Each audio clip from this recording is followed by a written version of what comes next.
back, guys. I am building a futon, a samurai style futon. I've never built a futon before, but I'm mixing things up a little bit. I have no idea how this is going to turn out, but I'm optimistic that it's going to turn out amazing. So I'm just gluing up some legs here.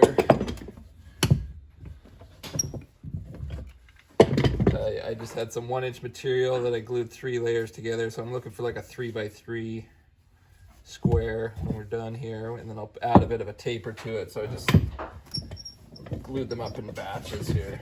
So now I just need to joint and rip these down to final dimension. Then we can add some tapers and have some legs.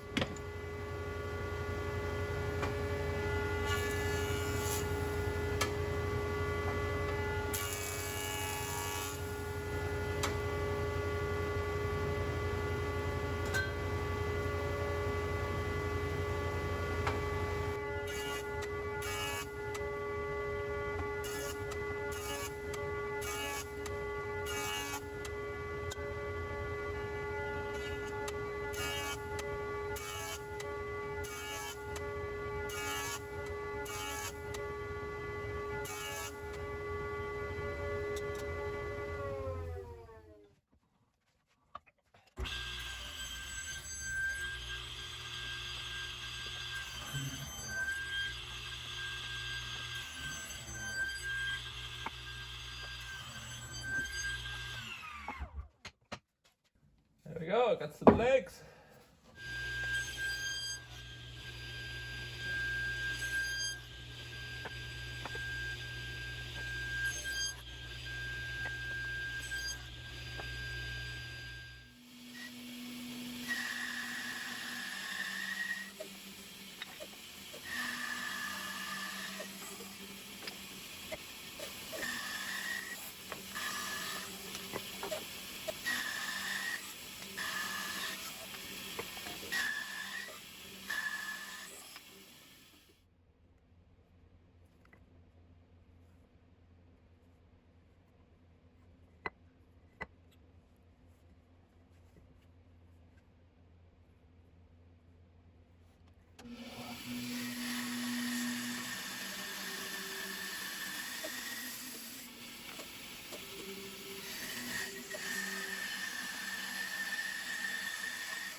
Now that I've got my legs shaped with the taper and the round over, I'm just going to take off these sharp corners with a 1/4-inch round over.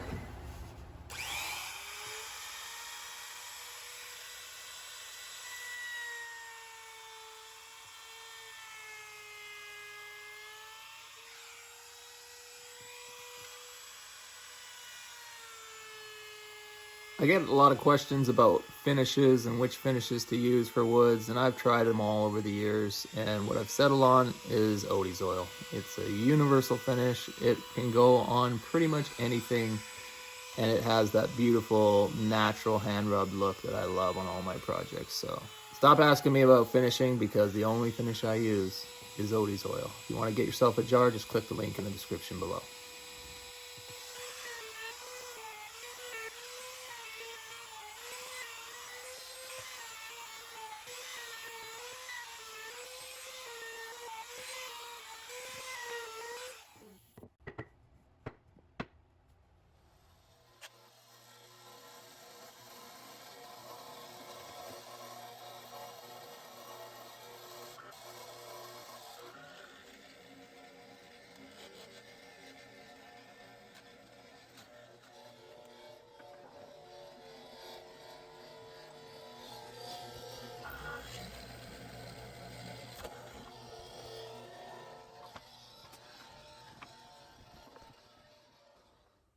Isn't it crazy how you forget to do things that you know you should be doing? I've known pretty much since I started in the industry that you got to empty the condensation out of your compressor tank. And, well, I bought this compressor probably a year or two ago. I haven't drained that thing since I bought it. And so I thought, just randomly, I was like, it was sounding a bit weird when it was firing up. And I thought, I should probably drain the water out of that.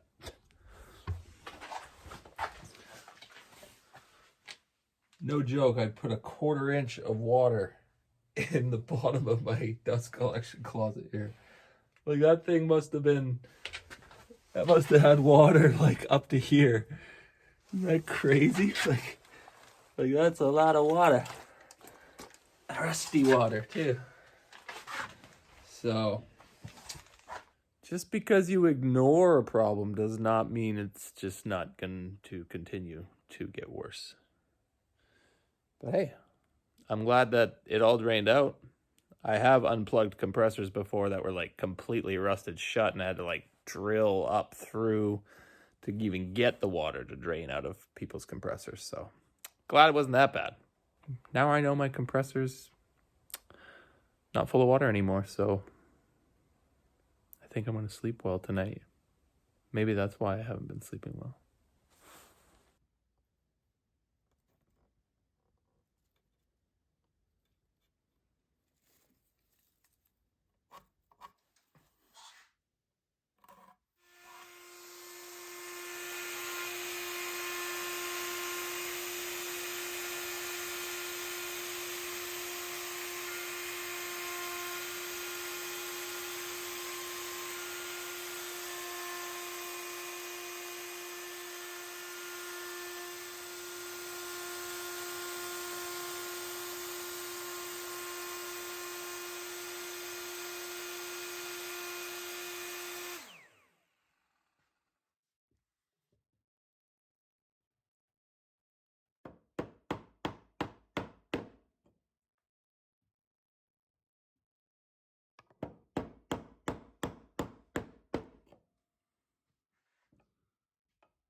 Once those dry, I'm going to countersink a screw or two inside going both directions just for extra strength, even though the glue should be plenty.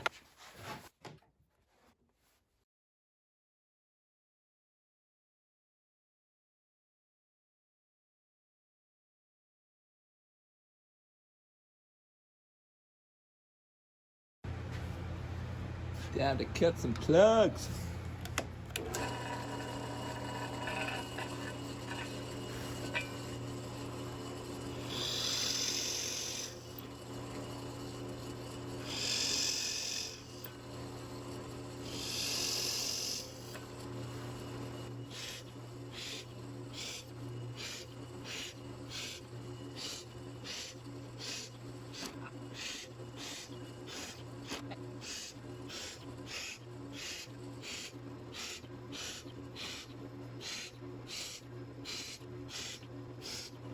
I used to use like a little screwdriver or chisel to pop these out, but sometimes it damages the plugs, and I found that using a table saw is actually a lot faster.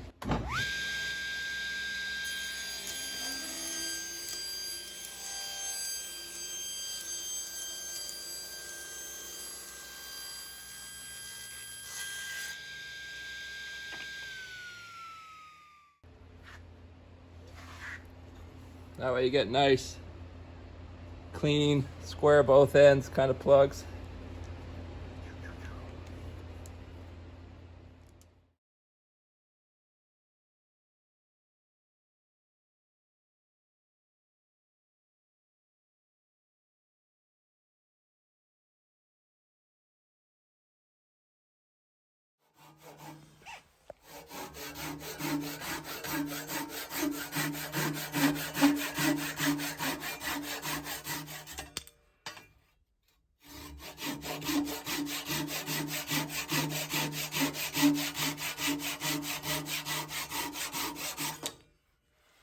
Now we sand.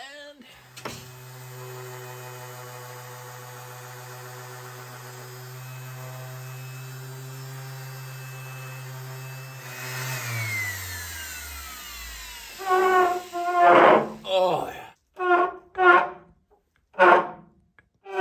Oh. Oh. Coming through me. Wow.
So these are going to be, well, I'm hoping, these are kind of prototypes.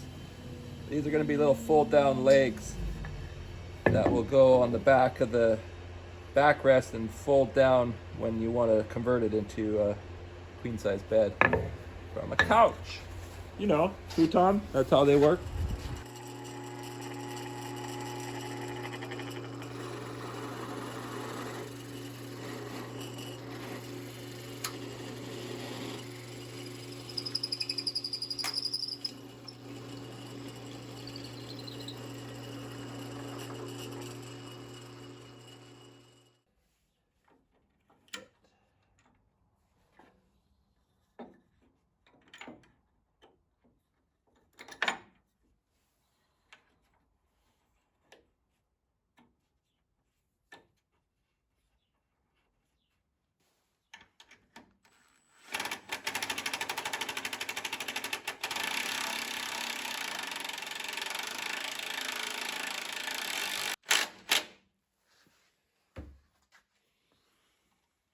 sell some lakes.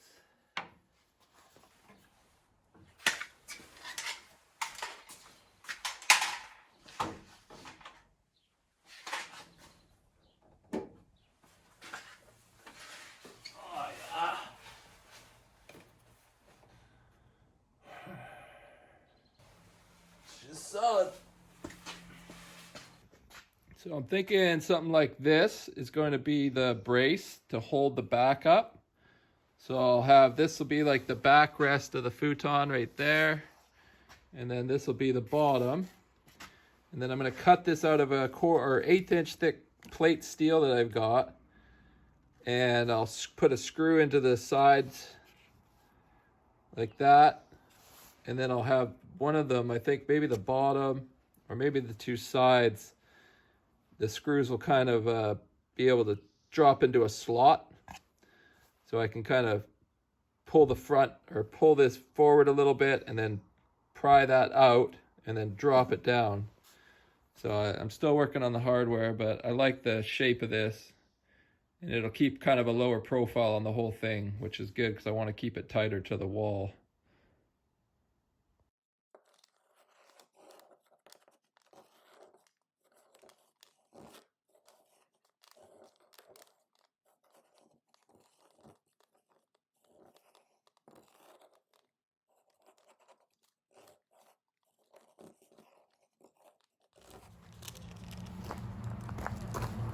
I get to make templates like Jimmy does. Yeah.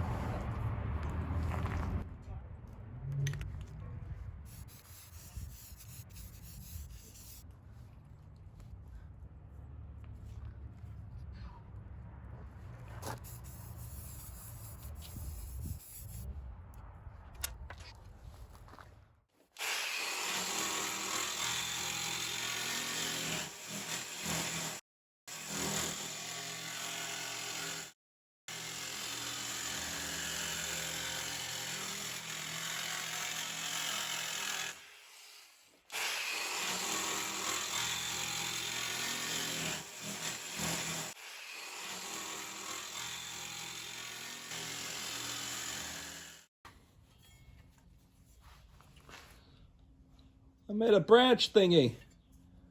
Kind of looks branchy, only it's made out of steel, so whatever. Oh yeah, you know what time it is. Super duper Odie's time.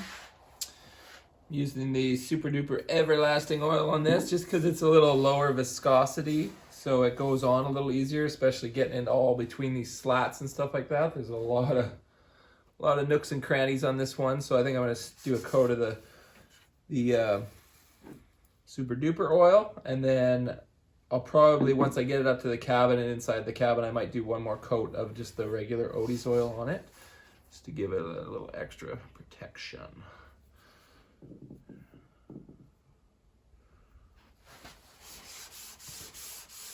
Oh man, I love the way this sapele pops when the oil hits it. Oh.